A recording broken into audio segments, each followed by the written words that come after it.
Hello, everyone, and welcome to Camelot Chat. I'm your hostess, Shannon Watson, and today we will be discussing Berserkers, revisiting Michael Crichton's Eaters of the Dead. But let's bring it back to Bedivere first. Remember that in the last episode, we established that Sir Bedivere was known as the Battle-Diademed, that his fighting style was described as furious with sword and shield, and that another of his names, Bedredant, meant Peter the Fang. Just exactly how might the courtly Sir Bedivere, the cupbearer, have acquired a nickname like Peter the Fang? Keeping in mind that better is Peter in Welsh and must have been a given name, which leaves us with the Fang. Maybe Sir Bedivere wasn't so courtly after all. The knights in King Arthur's court actually originated from a much earlier, much darker time and place. Theirs was not the fairy castle with gilded towers, swans floating by in the dark blue moat below. No steel-clad soldiers in shining armor here. Arthur's knights were much likelier to have been barbaric warriors along the lines of Braveheart. Some still used clubs, a weapon straight out of the Stone Age. Their fortresses would have matched up well, too, with Braveheart's forts. Small, wooden, and bristling with spikes called peels. The Roman castles in the 5th century were falling into ruin, and no one had enough men to man all of them anyway. But the frontier hill forts, the province of small local chieftains, survived, at least for a while.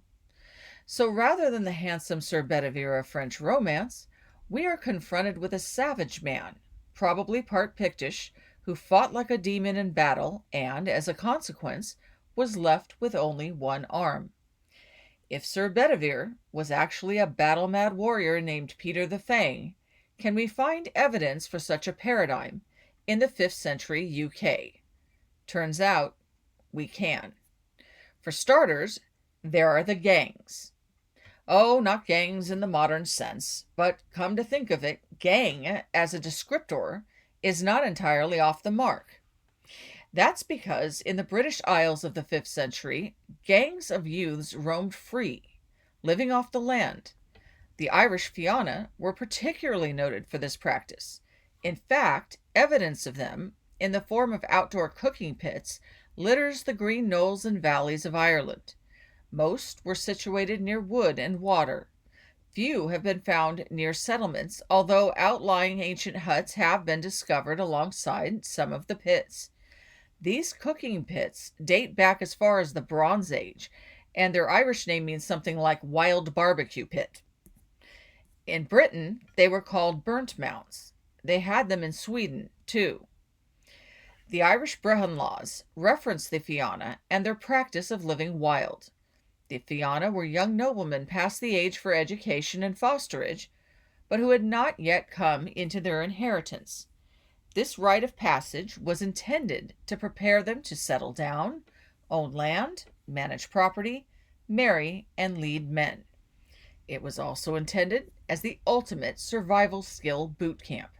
Living entirely off the land, the Fianna learned to hunt, fight, raid, and compose poetry?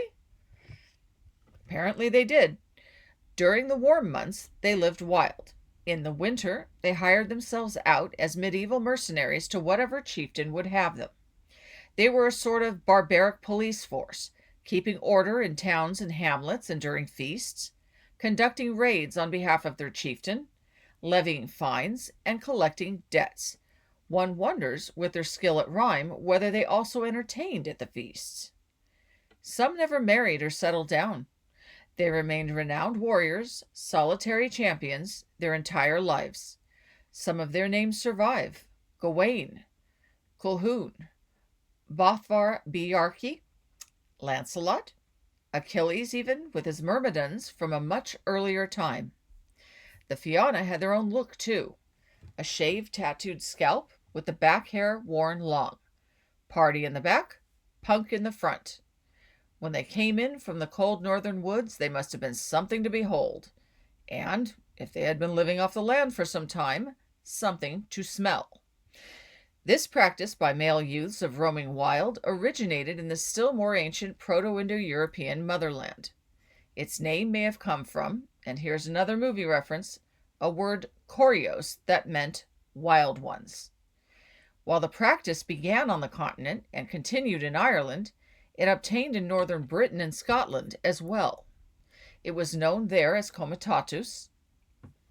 In fact, the tales of the elders of Ireland speak of the Irish Fianna raiding Britain toward the end of Roman rule, directly preceding the time of King Arthur, and that of Bedivere. Comitatus was common among ancient Anglo-Saxons too. The Germanic name for it is Mannerbund. We see just such a roving Mannerbund group in the epic Anglo-Saxon poem Beowulf, upon which Michael Crichton's book Eaters of the Dead, as well as its accompanying 1999 film The 13th Warrior, are based. There, Beowulf, or as Crichton has it, Bolvi, and his men go to the aid of the northern chieftain Hrothgar, whose royal hall and lands the monstrous Grendel has been raiding. These are champions, a Germanic group of them, in fact, headed by Beowulf. Although some scholars have pointed out that Grendel's beastly behavior better matches that of the ancient Berserker. 3 wooden halls that fit the description of Hrothgar's great royal hall, Heorot, have been found in Denmark.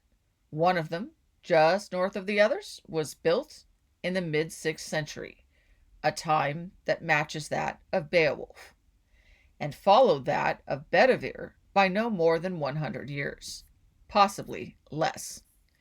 King Arthur may have pulled some of his knights from these wandering troops of young warriors. In fact, these, the Fianna, the Mannerbund groups, those who went on comitatus, may be the origin of the Knights of the Round Table, not so knightly, but fierce and effective. Here's another clue. 2 forest animals, one predator, one prey, seem to have been associated with the Fianna. Joseph Nagy calls them mascots, but I would suggest they were totems. The deer, chief prize in the hunt, the wolf, the fierce, swift stalker of the forest. We'll get back to that again in just a minute. For now, let's return to the warrior culture, specifically battle frenzy.